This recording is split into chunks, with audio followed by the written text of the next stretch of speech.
Hey Bubble family, welcome back to the channel. So I'm going to do a video today because I appreciate the fact that I didn't do one yesterday, and I'm going to talk today about genetic pain.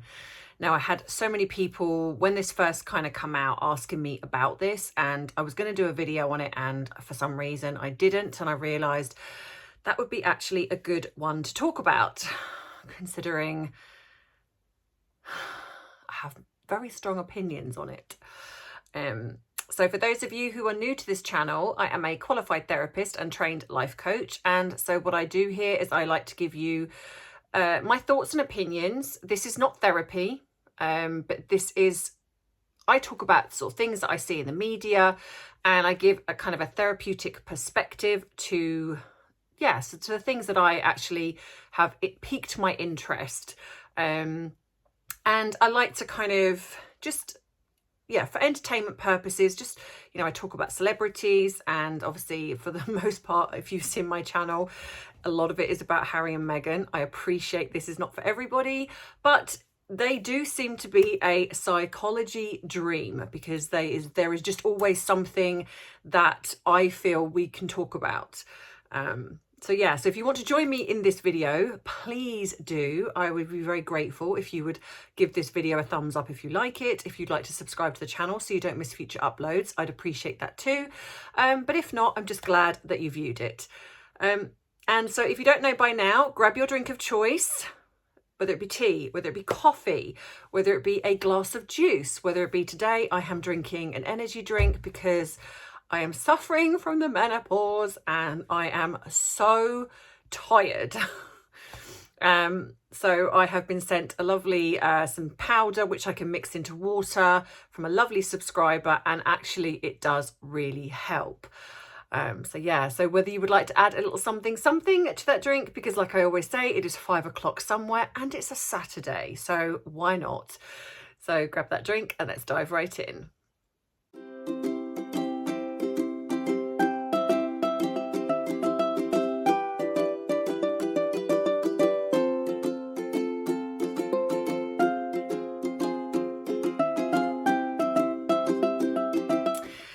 So before I get started, I would like to say thank you for everyone who is joining me here, whether you have clicked on recently or whether you have just, you've been here since the beginning or a long while. Thank you. I am just feeling, I'm having an off day. I am really having an off day. My hair is a mess. I can't find my other glasses. My washing machine has broke. My Hoover has broke. I've just had my car in for the MOT and it's cost me nearly £500. So I'm just having one of those. They say it comes in threes. Well, I feel like I've had my 3, so now it should be all good. I'm just like, I don't want to cry. I'm kind of laughing, but on the inside I'm crying. So yesterday was not, because it all seemed to happen yesterday, and it was not a good day for me yesterday. So I thought, you know what, I'm not going to do a video, because I literally would be coming on, I'd be like, and I'd be ranting and raving. So yeah, not a good day. So getting to the video, a lot of people ask me about this when Prince Harry come out with genetic pain. And so I thought, you know what, I haven't done a video on it, and I'm going to do a video on it. Because what also brought me to this was I had a conversation with a client who, she's 18. And I thought, well, she was talking a little bit along these lines. And so we had sort of a conversation about it. And I thought, actually, this would be a really good video. So I'm sure most of you by now know that Harry did this interview where he sat down and he said, that he suffered genetic pain from the traumas of his parents and grandparents. And I was listening to this and I kind of had this reaction, because as a therapist, yes, there are things that can be handed down. Yes, whether it be actually in your genetic code, there has been studies to show that some traumas can be passed down. But the thing is some of the time you might be aware of it, and some of the time you're not aware of it. Now, unless you also have the ability to understand what is actually happening for you, you're not necessarily going to know, oh, this must be genetic pain that's been passed down by my predecessors. So I feel that when Harry spoke about it, it felt to me, and I could be wrong, it felt to me that he was using it as an excuse. Because that's the thing, is once you become aware of something, it is important then to create that change. Because as much as you can say, I mean, like some phobias are handed down. Like, for example, if you've got a phobia of spiders. Now, your children are not born with phobias, but if, you know, they come from either something happening to them, or a lot of the time they are passed down by their parents because they see their mum running around the house like a lunatic screaming, you know, because she's scared of spiders. So of course it creates a fear in your child. And they're the sort of things that we would laugh and joke about, but they are handed down a lot of the time. All the fears that we have can be handed down to our children, and so on and so on. But the thing is, you can work on those. You can work on a phobia. You know, fear of flying. You might have a fear of flying due to the fact that your parents never flew anywhere. So you've created that fear in, because it's the unknown. It's like, you know, you don't know what that is. Or you might be that you're scared of something happening while you're on the plane, or whatever it is. You know, some things are handed down and some things can be manufactured. But with Harry, it felt to me, it felt to me that it was almost like this is an excuse for the way he has experienced his trauma. You know, he's blaming his family because of the way the royal family are. It's kind of as if it's, well, just because that was not okay for you, or it was okay for you, it's not necessarily okay for me. And there is an element of truth to that, because you can grow up a certain way and you might feel that some of the rules that were implemented by your parents is not the way you would deal with your own children. But then by that definition, you would change it. So with Harry behaving the way he has, it's as if he blames his father or his grandparents because of the way they were raised under the rules of the monarchy, and kind of saying, but this has damaged me. So yes, to a degree, a lot of us can go through things like that. A lot of us can feel that the way we were raised by our parents, as soon as we become adults and we understand, wasn't great. And you can have that conversation even with your family and say, I wasn't happy with how I was raised, which leads me to the conversation I had with this 18-year-old. And it created me to think there's a fine line between parents believing they're doing the right thing, but then not necessarily understanding that it is the right thing. So, for example, in this particular client's case, her parents were good parents. They raised her a certain way.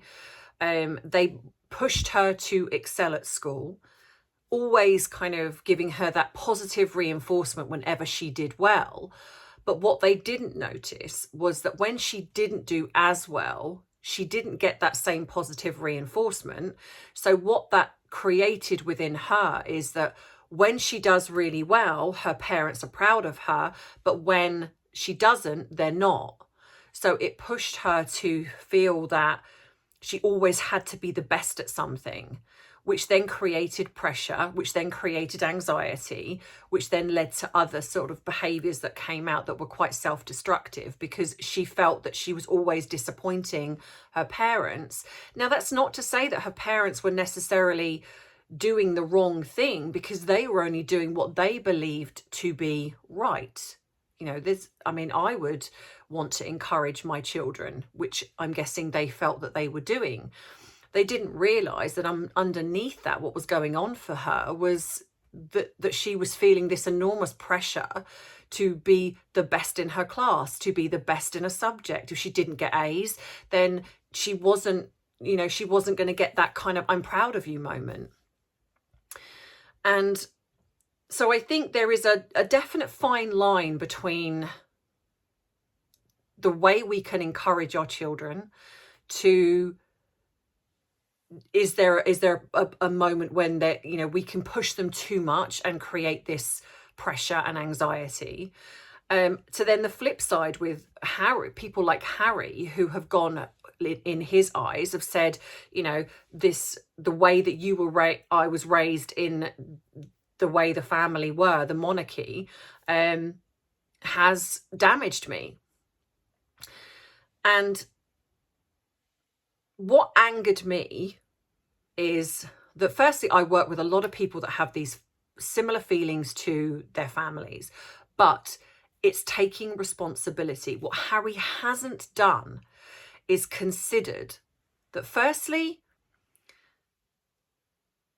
that his father was, I guess, doing the best he could with the tools that he had, like pretty much most parents, that he was also subject to the rules and regulations of the monarchy. And unfortunately, if you're born into something like this, there is always going to be the downside to something, but the flip side being that you get an amount of wealth, you get doors open to you that are not opened to anybody else.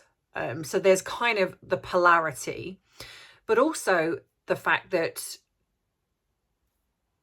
by the things that he's done publicly, he's created the same problem for his own children, alleged.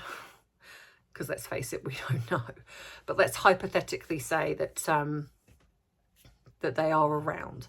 He's done exactly the same, if not worse, because he's gone on Oprah. He's continually spoken about his mother and using his mother's death as a means to garner sympathy and for doors to open to continually talk about it, without considering the pain this causes his brother, his father, his mother's family. He's not considered anybody else within that.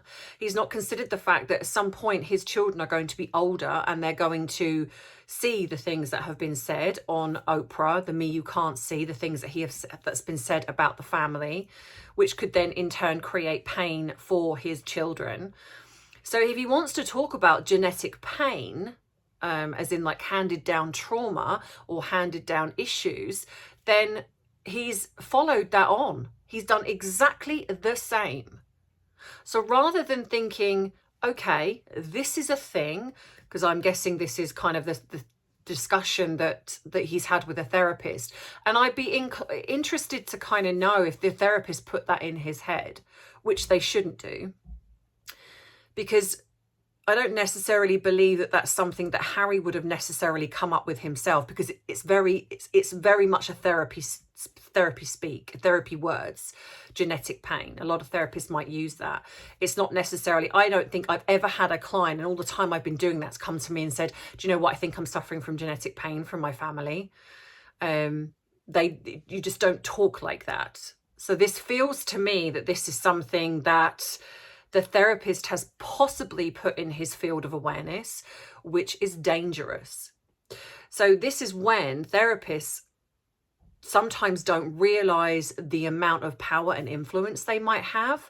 So what they can do is, you can be, as a client, you can be talking about something, and if a therapist has an opinion about something, they can say, well, like, you might be very, like, for example, you might be very happy with your family. You might be very happy with the way you were raised.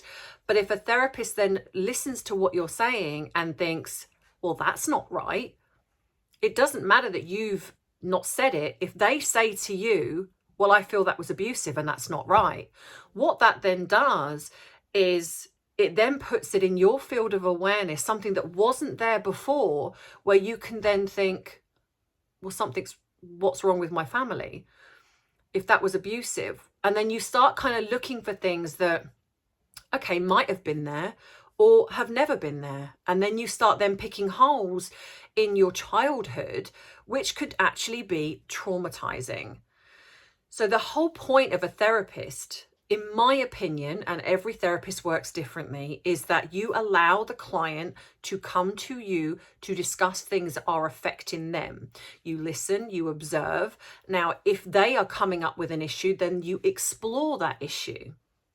Now, there are obvious things, like if someone says, a parent has done something that's really quite awful, then there are obvious things that you can discuss, and you would, and if the client's saying, I was really hurt by this, you can be aware of that, you can acknowledge it, you can have a discussion about it, and even become, there might be some agreement with how the other person is experiencing it. But I just feel that with Harry, it's very much kind of, I don't believe that he went to this therapist and said, I feel like I'm suffering genetic pain that's been passed down from my family. I think that he's spoken about what's gone on, and the therapist has said, it sounds to me that it sounds like genetic pain. But also what that then does to me is create the fact that you have no responsibility. Because yes, even if things can be passed down, when it comes to the age when you become, say, even a teenager or say 18, you can start changing things. You can start taking responsibility for things. Because let's be clear, Harry did a lot of things as an adult that his family are not responsible for.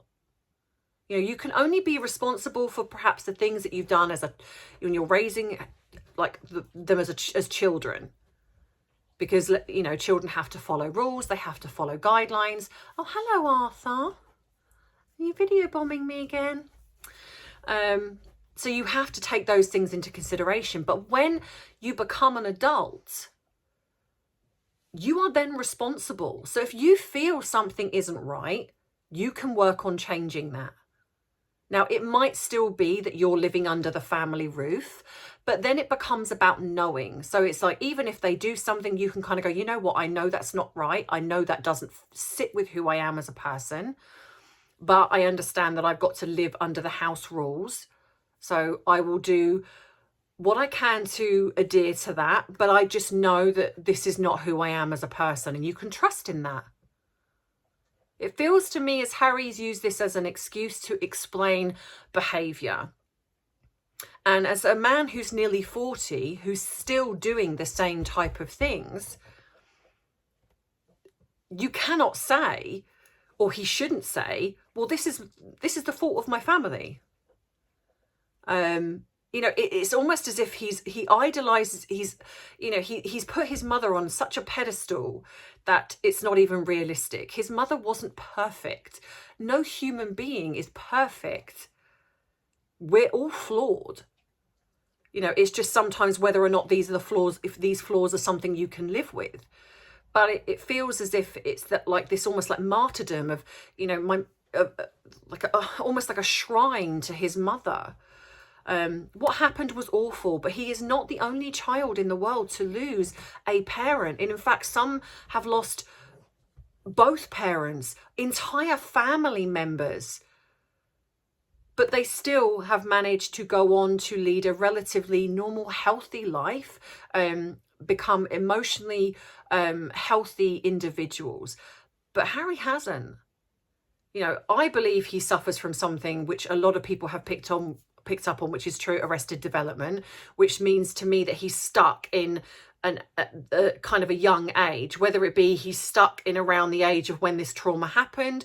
But I would be more inclined to believe that it's to do with drugs, because a lot of the time, and there have been studies done on the fact, especially with marijuana use, that you are stuck at the age you start. Because if you start to use it as a coping strategy, you don't develop the ability to deal with issues that come up in a healthy way, because you then turn to drugs or alcohol to deal with that.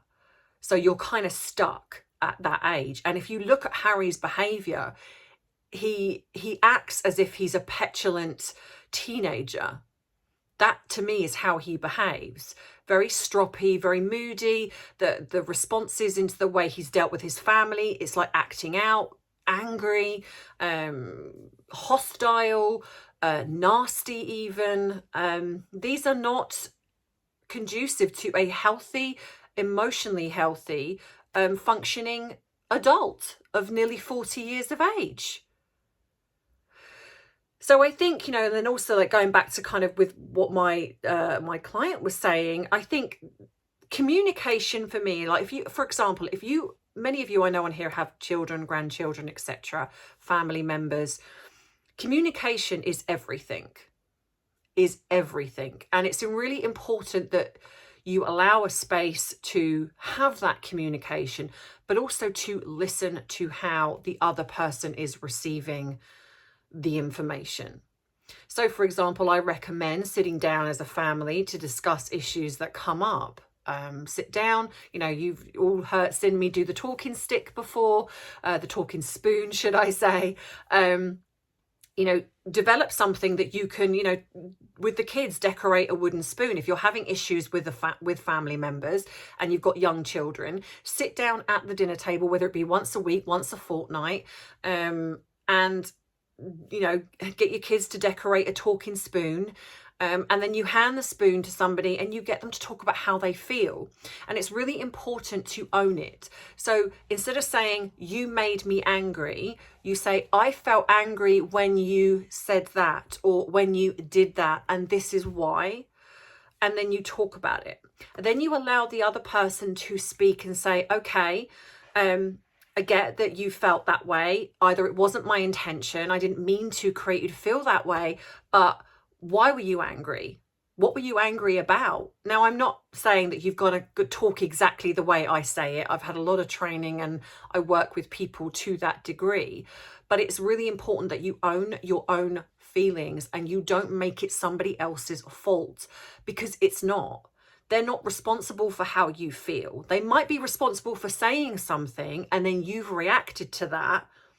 But that is a chance for you to learn about yourself. It's a chance for you to look at, okay, someone said something and I felt really angry. Like, I have had many reactions to the things that Meghan have said, or Harry, or Amber Heard, or somebody else in the media, maybe even somebody that I'm talking to outside. And I have to look at why I feel angry about that. Why do Harry and Meghan irritate me so much? Why is it that somebody might say something and I feel a reaction to that? That's on me. Now, Harry and Meghan, it's more the injustice. It's more the fact that they have had this amazing opportunity to create such positive change, to use their platform to reach people in a healthy way and to shape young minds in a healthy way. But instead, they've created this almost cult-like mentality within their fan base. They have isolated themselves from everyone that loves and cares about them. They believe themselves to be victims in absolutely everything. They are so out of touch with reality, it's actually quite nauseating, but also laughable. They just cannot see how grateful they should be for the platform they have. Harry complains about being on the Truman Show or in a goldfish bowl or in a zoo or whatever it is that he said, but is quite happy to take the titles, quite happy to take all the trappings that come with being part of the royal family, the money, the notoriety, the opening of the doors with famous people, the giving speeches and the things that he's been afforded by being part of the royal family. That is what angers me, is that he's happy to take all the good stuff, but doesn't want to actually give anything back, doesn't actually want to take responsibility for his own behaviour.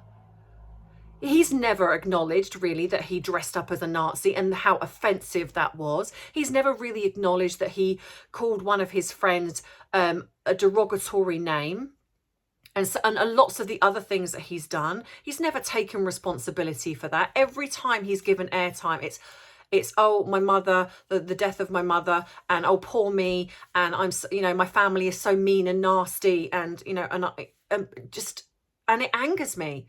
Same with Meghan. I don't care what anybody says. This woman did not have the platform she had till she married Harry.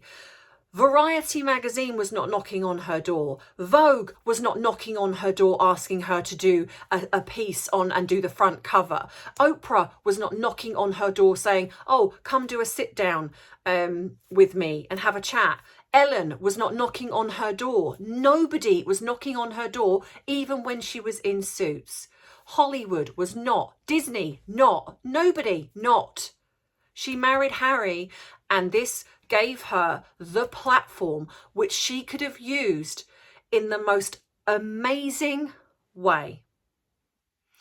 What a lost opportunity for a woman who's biracial to come into one of the biggest families in the world and have a platform to create the most amazing change. And she blew it. Not only did she blow it, she blew it up in the biggest way possible. And since then has been victim. The family are so mean, they're so nasty. Oh, but the Queen's great, but the family's horrible. Poor me.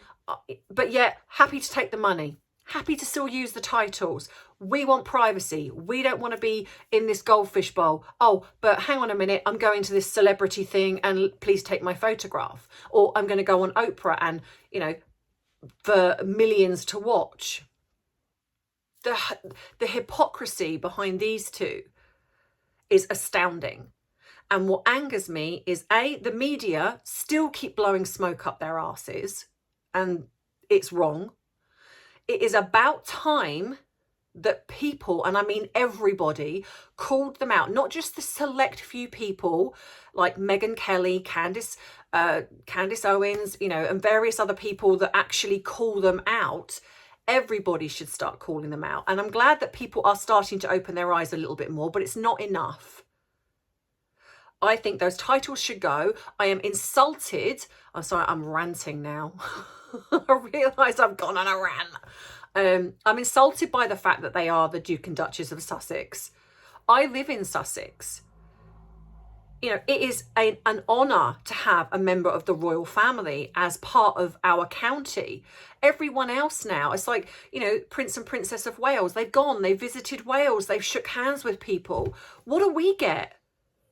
We get nothing. We've got two people that couldn't care less about the royal family but they're happy to take the money and they're happy to keep those titles while they can. But they've spent, what, half hour, 40 minutes in Sussex? You know, you've got everybody else that has got a title that actually visits and contributes to the county, and yet we get nothing.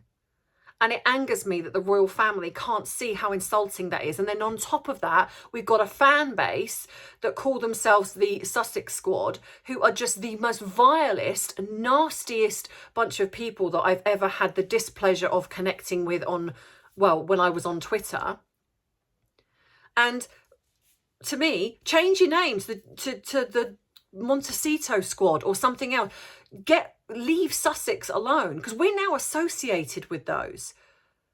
And it angers me. It angers me that the royal family are not doing anything. Now, I have heard rumbles that they are going the titles.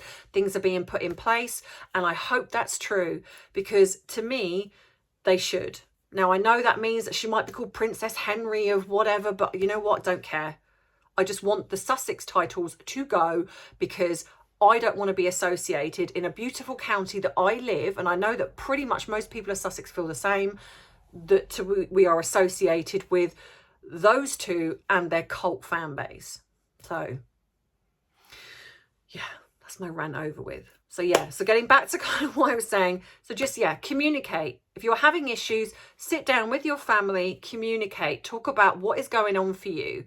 If they have those feelings. And like I said, when it comes to Harry and genetic pain, yes, there are studies that have been done that certain things can be handed down, but you can work on them. There is nothing you can't work on. in regards to that. So when you become 18, whatever it is, you can start work, 16 even, start working on those things, and you can create that change. And parents, you know, really do try and sit down with your kids and try to understand if it's something that they want, you know, how they feel about when you're trying to push them into something, whether it be, even if you think you're doing the best intentions, just be really aware that sometimes we as parents can just push that a little bit too hard, you know. So it's just finding that balance and just making sure that your kids understand that you do have the best intentions, but you're not perfect. Even as parents, we're just not perfect, and we might get it wrong. But if you keep that communication open, the chances are that your kids will be able to come to you and say, you know what, I'm feeling that pressure right now, and what can we do about that? So I hope you have enjoyed this particular video. Sorry that I kind of went on a rant, but I am human too, and they really do affect me at times. So going to do my little card for today, and it says one small positive thought in the morning can change your whole day. And this is so true. So if you wake up in the morning and you feel, you know what, I feel like I've woken up on the wrong side of the bed, I've stubbed my toe, or I've had a bad night's sleep, shake it off. You know, I do this with a lot of my young clients. It's like if they're feeling really down or they're feeling angry, it's like, and I know a lot of people have the Taylor Swift song in their head, like shake it off, but it's true. You know, stand up, jump up and down, wave your arms around, shake it off, shake off that negative thought, put something positive in, and then continue with the rest of your day. And hopefully that will change it all for you. So I hope you've enjoyed this particular video, and I will hopefully be trying to do a live tomorrow night. I will let you know tomorrow. It's just that it's just been a bit of a stressful few days. It's typical. I had a lovely time away, come back and there's stress. Isn't that just the way life is? But in the meantime, I hope you're having a wonderful weekend. And as always, I love you, I appreciate you, but most of all, I respect you. Mwah. Bye. So, hey Bubbles, my apologies that you're actually just now getting a blank screen. After I did this video, I realised that I hadn't done the bubble members, the new ones, and so I'm really, really sorry. So I'm tacking this on the end, and I'm hoping that you get to see it. So the new bubble members that have joined are Adora Bell, Angela S, Peggy C, Marlene H, C Adams, Rachel 935108, Sally Ann, Average R, Princess C, Anne H, Jane E, and this other one as well, unfortunately, is done. As you can see, I can't pronounce that, so I've put that up there so you can see who you are. And obviously I am going to just see if I can find a way to add you on the bubble member board, but I'm not quite sure how to do that, but I will find a way. So thank you so much to all of you who have joined. Thank you to the ones who have been struggling with payments. And I know that you have been, and then I've seen that you've rejoined. So thank you so much. Your name will stay up there, so I don't take it down. But I really do appreciate everybody that is joining the bubble member. If other people want to join up, then you can click on the main page of my YouTube channel. It says join right next to subscribe. You can join up there. So thank you so much. I love you all. Bye.